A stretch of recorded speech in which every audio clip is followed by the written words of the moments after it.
eu vou dizer pra vocês uma coisa. Muita gente tem medo de aparecer aqui na televisão. Tem gente que tem medo do trabalho. Tem gente que tem medo de falar com o chefe. Tem gente que tem medo de desafios novos, de mudar de emprego, mudar de situação, mudar... Enfim, o medo. Tem gente que tem muito medo. Silvana tá aqui pra gente falar disso. Tudo bem contigo? Tudo bem, e você? Seja Como que está? bem-vinda. Muito obrigada pela oportunidade. Imagina. Silvana, quando a gente fala em medo, como eu falei agora, tem medos de diversas formas. Mas o medo no trabalho, na empresa, isso pode ser muito prejudicial para a pessoa, não é? Sem dúvida, Tiago. O medo, ele impede as pessoas de realizarem, de terem mais resultados, tanto na vida profissional quanto na vida pessoal. Então, o medo ele é um impeditivo. Lembrando que o medo faz parte da vida do ser humano, Sim. mas aquele excesso impede o ser humano de realizar. Então, muitas vezes, olha só, se não fosse o medo, uma criança de 10, 12 anos, ela já tem essa consciência do medo. Então, assim, ela não vai pular de um andar de um prédio, que ela Porque já tem... a sensação... Isso, exatamente. Então, assim, o medo, de certa forma, é para nos cuidar. É algo, assim, instintivo do ser humano, que é para nossa sobrevivência. De nos proteger de alguma forma. Isso mesmo, de nos proteger de alguma forma. Mas quando tem esse excesso, acaba muitas vezes paralisando as pessoas. E na vida profissional, muitas vezes o colaborador, até mesmo o empreendedor, ele fica muito na defensiva, fica com medo do que as pessoas vão pensar, o que as pessoas vão falar de mim se eu me frustrar, se eu errar. Então, assim, o medo, ele prejudica demais. Impede, inclusive, a pessoa de, talvez, na vida profissional, de mudar. Porque, assim, se você for pensar, Tiago, na nossa vida profissional, a maioria das pessoas trabalham mais de 8 horas por dia. E digamos que essa pessoa, ela durma aí de 8 horas. Então, assim, tem 24 horas o dia. Certo. 8 horas você trabalha e 8 horas você dorme. Então, assim, sobra só 8 horas. Se a pessoa vive 60 anos, significa que 20 anos que ela tem para viver, para fazer outras coisas, para estar com a família, para exercer talvez a espiritualidade, um hobby, estar com os amigos. Sim. O restante, ela passou dormindo ou trabalhando. Exatamente. Então, uma pessoa de 60 anos, ela vai dormir cerca de 20 anos e vai trabalhar 20 anos. Então, por isso que o trabalho, a vida de uma maneira geral, né, Tiago, ela precisa ser vivida. Por que tanto medo assim? Então, a pessoa ela tem que se conhecer e identificar qual que é o seu principal medo para conseguir realizar mais na vida, em todos os pilares. Ao mesmo tempo que as pessoas precisam ter cautela, Sim. Essa prudência, enfim, para realizar as coisas, as pessoas precisariam arriscar um pouquinho mais? Sem dúvida, as pessoas elas necessitam, as pessoas têm muito medo, como nós comentamos aqui, Sim. de várias coisas. Primeiro ponto é a pessoa identificar qual que é o meu maior medo. Tem pessoas que têm medo da morte, medo de passar fome, e às vezes ela tem condições demasias. E pode, inclusive, estar relacionado aí a fases da infância. Então, ela tem uma memória disso, é um padrão comportamental. Então, assim, o medo não é algo assim tão simples como as pessoas pensam, envolve uma certa complexidade, que o nosso cérebro ele é atemporal, ou seja, não tem tempo presente, tempo passado, tempo futuro. Então, talvez uma memória, inclusive antiga, de um medo extremo de passar fome, porque a criança passou dificuldades, ela está associando o que nós chamamos de neuroassociação a um fato passado, e agora, por mais que muitas vezes ela tenha as condições... Ela tenha dinheiro, ela tenha, enfim, uma casa e tudo mais. Exatamente. Ela precisa sempre estar com a geladeira cheia, ela precisa sempre estar pensando na comida, porque ela pode vir a um dia sentir de novo fome. Isso não é necessário, a gente precisa vencer esses obstáculos.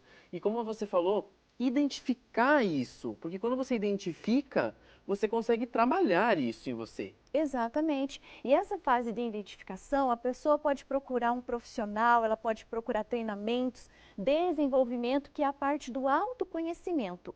Porque olha só, tem pessoas que estão insatisfeitas no trabalho, mas muitas vezes ela não entende que ela é um perfil diferente e ela está no lugar errado. Talvez a empresa seja a empresa certa, mas não para ela.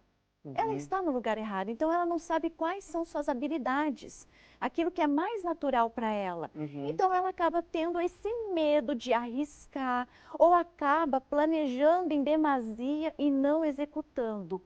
que esse também é um dos principais fatores. Quando eu recebo nos meus treinamentos de desenvolvimento pessoal, tanto em grupo quanto no individual, um dos principais é esse, Thiago. As pessoas, elas planejam, mas não entram em ação, em razão do medo, insegurança. Não conseguem executar. Não conseguem executar, exatamente. Então é comum, às vezes, as pessoas, elas terem até mesmo um doutorado e não ganharem, assim, por esse doutorado, o valor, remuneração por isso. É dinheiro mesmo. E às vezes tem aquela pessoa lá que tem um ensino médio, mas é uma pessoa assim, mais ousada, ela não teme o que os outros vão falar, então ela tem mais resultados, inclusive na vida financeira e outros pilares como consequência. Então é uma pessoa mais realizada. Você trouxe para mim agora há pouco um dado que eu achei forte, Sim. Né? Que 87% das pessoas que trabalham não gostam de estar onde estão? Estão insatisfeitas. Insatisfeitas. Isso. Uma pesquisa do Instituto ISMA, que aconteceu um tempo atrás, identificou que pessoas não estão satisfeitas com o seu trabalho. Por quê? Muitas vezes, Thiago, a pessoa, por ela não se conhecer, o seu perfil natural, ela acaba indo para uma profissão, para um trabalho ou um emprego que não se enquadra com o perfil dela. Exemplo, um caso assim, um vendedor que é totalmente analítico, é mais voltado para as tarefas, que nós chamamos que é um perfil mais conforme. Então, ele não é totalmente voltado para vendas, ele vai ter mais dificuldade para isso. Já uma pessoa que é mais influente, como o meu caso, o seu caso, que é uma pessoa que gosta de estar conversando, estar sorrindo, é uma pessoa ideal para as vendas. Então, essa troca pode prejudicar a organização, a empresa, enfim, até mesmo o órgão público que essa pessoa está, pode gerar doenças na pessoa e ela não sabe o porquê. Simplesmente ela não gosta daquele trabalho, ela tem medo de ir atrás de outra oportunidade, a empresa não identifica isso, a organização não identifica e fica todo aquele sofrimento sem resultado, a pessoa acaba adoecendo. Então, e a gente fala desse jeito e é algo sério isso. Algo seríssimo, muito sério. E porém simples de se resolver. As organizações, elas gastam um valor altíssimo com contratações erradas. Ou seja, ela vai lá, contrata pelo currículo e acaba demitindo pelo comportamento. Mais de 80%. Aí tem toda aquela rotatividade na empresa, que nós chamamos de turnover, né? Essa rotatividade é prejudicial, tanto para a organização quanto para a pessoa. Perde-se muito tempo com isso. Perde-se muito tempo, e tempo é vida. É vida, é dinheiro, é dinheiro, é tudo. É vida, é dinheiro, é isso mesmo. O tempo hoje em dia das pessoas, ele é muito caro. Muito. Porque quando você pensa o tempo que você gasta de ir de um lugar para o outro, o tempo que você gasta para ficar numa conversa, para as pessoas o tempo é um gasto, é algo muito sério. Então a gente teria que otimizar esse tempo de uma maneira muito melhor, muito mais assertiva, você fazer uma contratação que vai te ajudar, não vai gastar o seu tempo para você fazer outras contratações, para você ter um resultado na empresa.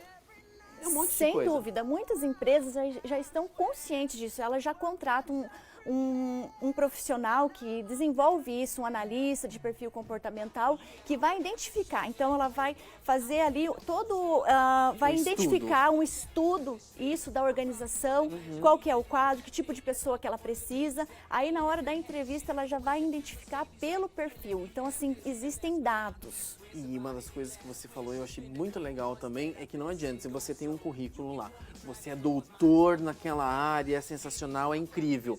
Aí você vai lá e não consegue falar. Aí você não consegue expor, você não consegue colocar na prática aquilo que você estudou. Esse analista Isso acontece muito na prática, sabe, Thiago? Eu já tive um caso assim de uma pessoa excelente, totalmente assim, analítico, totalmente organizado, inteligentíssimo. Mas na hora de expor, porque de qualquer maneira a liderança ela precisa ser colocada em ação. Sim. E a pessoa precisa falar, porque o medo de falar em público, ele vem mesmo, até mesmo antes da morte. Tem pessoas que têm mais medo de falar em público do que de morrer. Sabia disso? Ah, eu acredito. E existem homens que têm mais medo de ficar careca do que de morrer. Exatamente, para ver o quanto que os medos, eles influenciam na nossa vida, nas nossas decisões. Eles limitam a gente. Limitam. Talvez quantos profissionais extraordinários poderiam vir aqui, estar colaborando, trazendo conteúdo de valor, e talvez quantos se recusam. Eu tenho medo de falar em público, gente. Ah, estamos Morro de medo de percebendo. falar em público. Olha, eu queria agradecer muito você por ter vindo aqui, Eu que agradeço. porque esse bate-papo pode ajudar as pessoas que estão em casa a entender que é possível vencer os medos, é possível você enfrentar as situações para que você tenha uma vida melhor, um emprego melhor, você consiga se sair bem nessas situações, porque isso pode fazer toda a diferença na sua vida, tá? Muito obrigado, Silvana, Eu de que verdade. agradeço. Até uma próxima vez, hein? Até a próxima. Porque ela também gosta de falar em público. Eu amo. Tá vendo? Amo pessoas, amo conversar. Por isso que eu faço todo esse treinamento, esse desenvolvimento pessoal Com as com pessoas, as pessoas. Né? Isso. Justamente, que é a humanidade sendo resgatada, o ser da pessoa, para ela aprender a fazer e a ter. E acontecer, E tá acontecer. bom? A gente fica por aqui, amanhã estaremos de volta, 1h30 da tarde. Eu te espero, amanhã tem Doce Cozinha e muita coisa legal pra você, tá bom? Beijo grande, tchau!